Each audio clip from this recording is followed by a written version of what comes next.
बच्चों, आज हम पाठ 2 घर की वापसी पढ़ेंगे। ये हमारा पाठ पाठक चक्रवर्ती के ऊपर आधारित है, जो अपने मोहल्ले के लड़कों का नेता था और जो उसकी बात ना मानता उसकी तो बस आफत आ जाती। एक बार पाठक ने नया खेल सोचा कि नदी के किनारे लट्ठा जो नाव बनाने के लिए रखा है उसको लुढ़काएंगे, लेकिन उसका छोटा भाई उस लट्ठे पर जाकर बैठ गया और जब कहने पर भी नहीं हटा तो पाठक के कहने पर उसके दोस्तों ने उसे लुढ़का दिया, जिससे मक्खन को चोट लग गई और वह रोता हुआ अपने घर चला गया। यह देखकर पाठक डर गया। उसको लगा अब बस आगे माँ से डांट पड़ेगी, लेकिन तभी वहाँ पर एक नौका आई और वो एक आदमी उतरकर पाठक चक्रवर्ती का घर पूछने लगा। पाठक ने बोला वो नहीं जानता है। तभी घर का एक नौकर वहाँ आया और बोला, पाठक तुमको तुम्हारी माँ बुला रही है। तो उसने जाने से मना किया, लेकिन नौकर को तो मालकिन ने भेजा था, इसलिए नौकर उसको जबरदस्ती उठाकर घर ले गया। जब पाठक को घर में माँ ने डांटा और पूछा कि तुमने मक्खन को फिर मारा, तो पाठक ने कहा नहीं, मैंने तो नहीं मारा, लेकिन मक्खन चूंकि झूठ बोल चुका था इसलिए वो उसने बोला कि हाँ हाँ तुमने मारा है। ये सुनकर पाठक बहुत गुस्सा हो गया और मक्खन के पास जाकर उसने उसको मारना शुरू कर दिया। जब उसकी माँ ने उसे बचाने की कोशिश की तो पाठक ने अपनी माँ को भी गुस्से में धक्का दे दिया।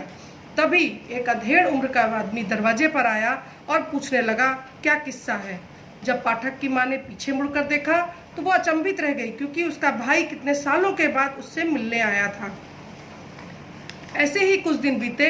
एक दिन विशंभर ने दोनों लड़कों की पढ़ाई के विषय में पूछा तो बहन बोली, पाठक बहुत चंचल है किंतु मक्खन पढ़ने का बहुत इच्छुक है। तो विशंभर ने कहा कि मैं पाठक को मुंबई ले जाकर पढ़ाऊंगा। इस बात से सब बहुत खुश हो गए। पाठक के तो दिन ही कट नहीं रहे थे। बड़ी मुश्किल से जाने का दिन आया। उस सुबह से व्याकुल होकर घूम रहा था। उसने अपने सारे खेल खिलौने सब छोटे भाई मक्खन को दे दिए, लेकिन जब मुंबई पहुंचकर पाठक अपनी मामी से मिला तो उसे लगा कि मामी उसे बहुत पसंद नहीं करती हैं, क्योंकि 3 बच्चे घर में पहले से ही थे। स्कूल में भी उसे बहुत परेशानी हो गई। उस जहाँ भी जो भी करता उसके लिए उसे डांट पड़ रही थी। वो हर समय अपने घर को याद करता था, जहाँ वो खेलता था, जहाँ वो पतंग उड़ाता था, जहाँ वो नहाता था। अपनी माँ को बहुत याद करता था और स्कूल में भी अब वो सब बहुत कमज़ोर विद्यार्थी रह गया था। जब भी कोई अध्यापक कुछ पूछता वो जवाब ही नहीं दे पाता, फिर अध्यापक की मार खाता और दूसरे लड़कों के साथ भी नहीं खेलता था। जब वो खेलते तो वो दूर खड़ा होकर देखता रहता। एक दिन उसने अपने बहुत साहस करके मामा से पूछा, मामा जी मैं घर कब जाऊंगा। मामा ने कहा ठहरो, जब छुट्टियां हो जाएंगी तब जाना है। लेकिन छुट्टियां तो बहुत दिन बाद थी। एक दिन उसकी किताब खो गई और उसको अपना पाठ याद करना बहुत कठिन हो गया था। दशा इतनी खराब हुई थी कि मामा के बेटे उसे भाई कहते हुए शर्माते थे।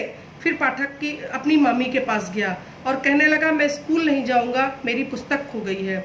मामी बहुत गुस्से में बोली, तुझको कहाँ से महीने में 5 बार पुस्तक खरीद कर दूँ।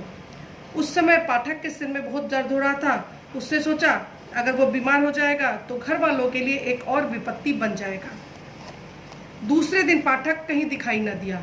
वो उसको सब चारों तरफ ढूंढने लगे, लेकिन वो नहीं मिल रहा था। वर्षा बहुत हो रही थी और वे व्यक्ति जो उसे खोजने गए थे बिल्कुल भीग गए। आखिरकार विशंभर ने पुलिस को सूचना दी। दोपहर के समय पुलिस का एक आदमी विशंभर के द्वार पर आया। वर्षा अब भी हो रही थी, सड़कों पर पानी जमा हुआ था। 2 सिपाही पाठक को हाथ में उठा कर लाए। पाठक बिल्कुल कीचड़ में सना हुआ था, उसे बहुत तेज ज्वर था और उसी ज्वर में वो सो रहा था। तो जब उसकी पत्नी ने पाठक को देखा तो कहा, अच्छा होता जो तुम इसको घर भिजवा देती। पाठक ने जब ये शब्द सुने तो वो रोने लगा। मैं घर तो जा रहा था, लेकिन ये दोनों मुझे जबरदस्ती ले आए। ज्वर बहुत तीव्र हो गया था। सारी रात वह बेहोश पड़ा रहा।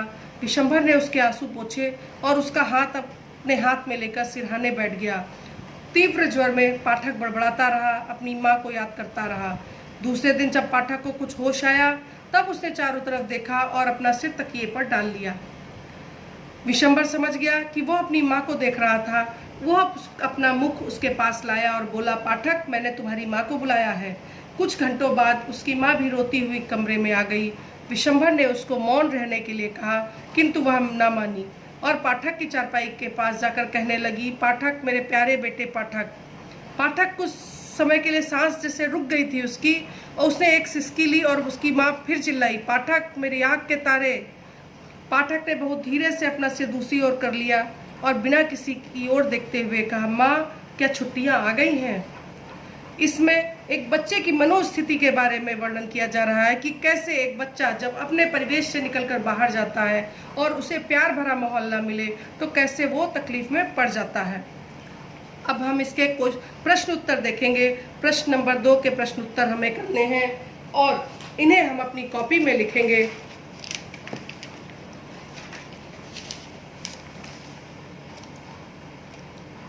इसमें सारे प्रश्न उत्तर लिखे हैं, आप स्क्रीनशॉट लेकर लिख सकते हैं।